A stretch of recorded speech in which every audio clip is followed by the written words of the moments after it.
দিল্লিতে ক্ষমতা দখলের স্বপ্ন এবারেও অধরা থাকবে বিজেপির।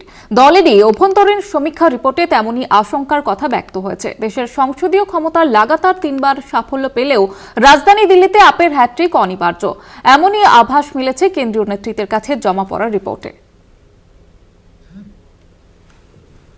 দিল্লির 70 আসনের বিধানসভায় বিজেপির আসন ছিল 6।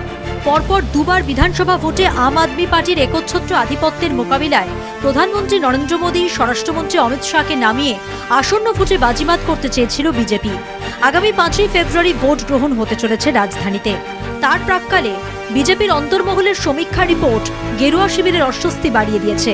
সোমবার বিজেপির সভাপতি জেপি নাড্ডা, অমিত শাহ প্রমুখ শীর্ষস্থানীয় নেতা বৈঠকে বসেছিলেন। যেসব আসন তাদের প্রাথমিক টার্গেটে ছিল তার মধ্যে কমপক্ষে 20টি আসনের জয় ঘোরতর অনিশ্চিত বলেই ওই বৈঠকের আলোচনায় উঠে এসেছে বলে দলীয় সূত্রের খবর। বিজেপির অভ্যন্তরীণ সমীক্ষার রিপোর্ট পর্যালোচনা করতেই বিধানসভা দখলের স্বপ্ন ধাক্কা খেয়েছে।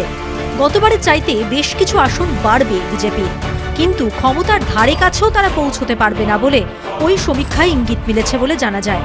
আগামী কয়েকদিনে প্রধানমন্ত্রী মোদী একাধিক নির্বাচনী জনসভা করবেন, কিন্তু ভোটে শাসক আপ যখন অরবিন্দ কেজরিওয়ালকে দলের মুখ্যমন্ত্রীর মুখ হিসেবে তুলে ধরে প্রচারে নামলেও বিজেপি মুখ্যমন্ত্রী মুখ ছাড়াই লড়াই করছে। তাই ভোটে নিজেদের পালে হাওয়া টানতে সেই মোদীর মুখেই ভরসা করতে হচ্ছে পদ্মবাহিনীকে।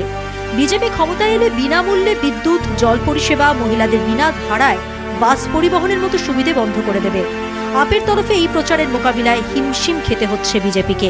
বিজেপির হাতিয়ার কেজরিওয়াল ও তাঁর দলের দুর্নীতির অভিযোগ, কিন্তু কেন্দ্রীয় তদন্ত এজেন্সিগুলির বিশ্বাসযোগ্যতা নিয়ে আপের তোলা অভিযোগে বিজেপির পক্ষে জনমানসে গ্রহণযোগ্য জবাব দেওয়া যায়নি বলেই ওই সমীক্ষা রিপোর্টে বলা হয়েছে।